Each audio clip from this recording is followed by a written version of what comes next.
Hello fellow Earthlings, it's Libs, and today I'm going to be doing my 5-star reading predictions for 2022.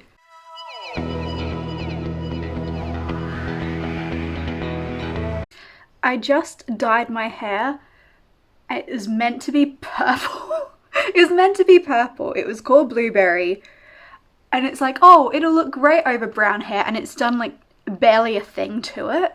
So I've got some left, so I might leave it on for like an hour next time and see if it actually does slightly more, because even on my blonde bits it's not purple, not even like a little bit. It's kind of a dusky rose color.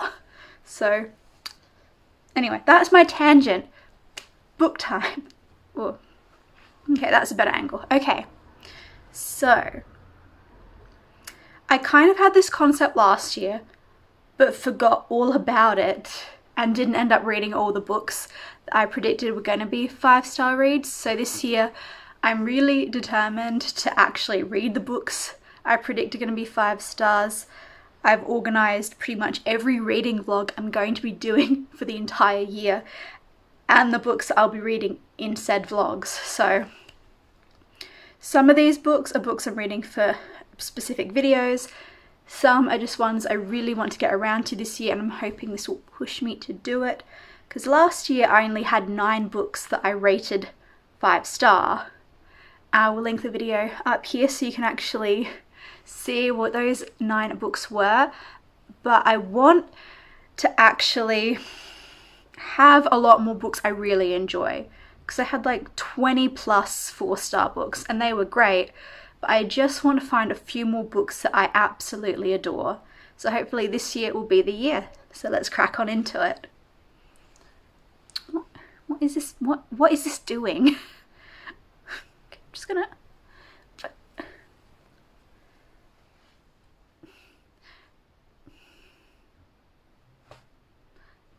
Okay, I'm gonna find a clip. So I've put a little clip in. So the first book I think is going to be a 5-star read is The Song of Achilles by Madeline Miller. I read Circe by Madeline Miller last year and it was one of my 5-star reads, so I'm really hoping that that means I'll really enjoy The Song of Achilles. Most people seem to love that book more than Circe, so I'm interested to see if I feel the same way or if I'm in the minority and prefer Circe. It's the story of the relationship between Patroclus and Achilles and the Battle of Troy, and just it's meant to be very, very sad, and I'm excited to have a book make me feel emotions. Then I have In the Country of Others, which is written by Layla Slimani. She wrote Lullaby, which is another book that I absolutely adored last year. In this book, it's about a young woman in France who marries a Moroccan soldier and then moves to Morocco with his family. And it's about her feeling out of place and not knowing really how she fits in and experiencing all the culture differences, and I'm really interested to read it. It very much sounds like my kind of book, and I loved Lullaby so much, so I really think this will be a 5-star read. Next is a book that I purchased last year, have raved about the cover for ages, but I haven't read the book yet, and that is Ariadne. I cannot wait to read this book. I think I'm going to be reading it this month. I'm excited. I hope that I love it as much as I think I will. I don't really know anything except it's a Greek myth retelling of Ariadne, and she was involved with the story with the Minotaur, so I'm really excited to see what I think of this retelling. Then On Earth We're Briefly Gorgeous by Ocean Vuong. I believe this is the one where the main character is writing a letter to his mother who can't speak or read in English.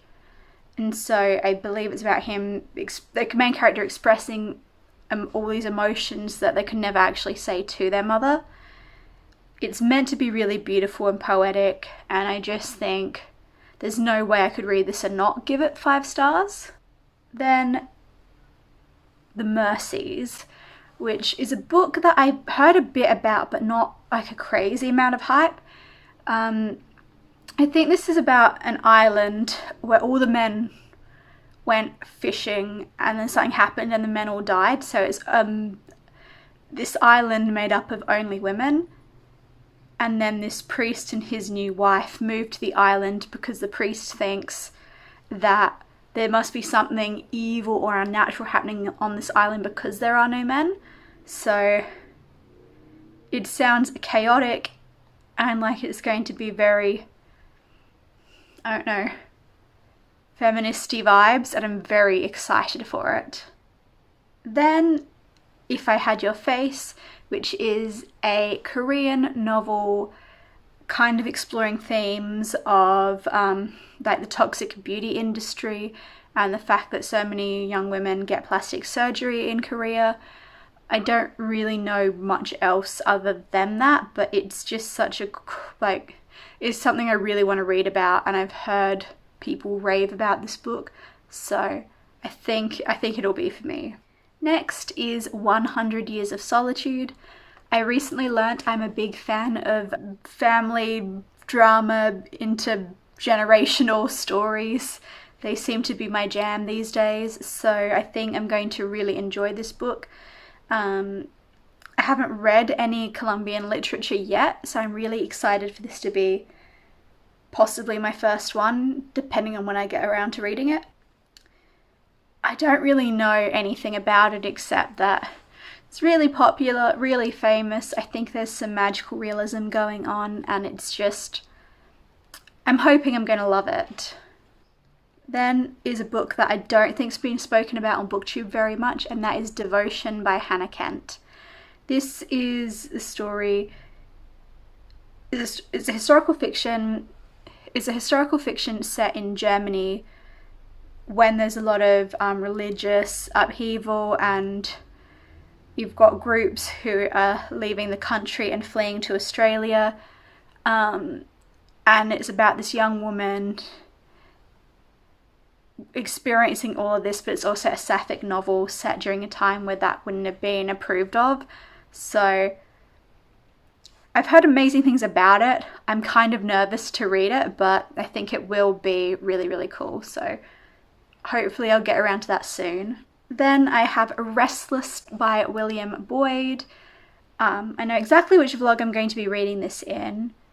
And I spent ages hunting down a particular edition of this book because I didn't like any other edition, and I'm so sure I'm going to give it 5 stars. I was very determined to have a physical copy of the book.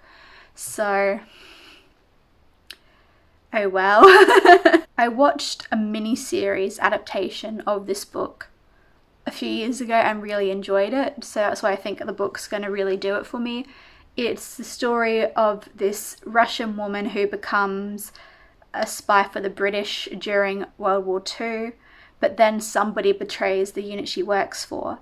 And now, as an older lady, she thinks someone has started watching her, and she's scared that everything from the past is going to be brought up again. And the final book I'm going to talk to you about today, and that I think will be a 5-star read, is Girl 11.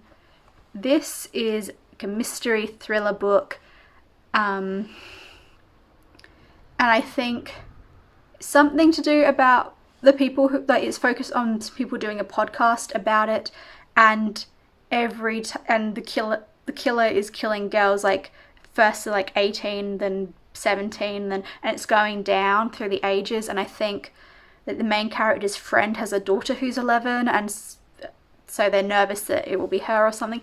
I don't know, I haven't read it yet. But I know Jen Campbell's been raving about this book, so I'm quite excited to give it a shot. Hopefully I love it.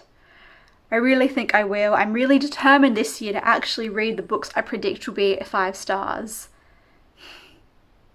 And I can do it. I can do it. I'm determined to do it. But that is it for this video. I'm going to sneeze. Don't forget to like and subscribe. You can follow me on Storygraph or Instagram if you want to see what I'm reading and how I'm rating everything. And I will see you next time. Bye.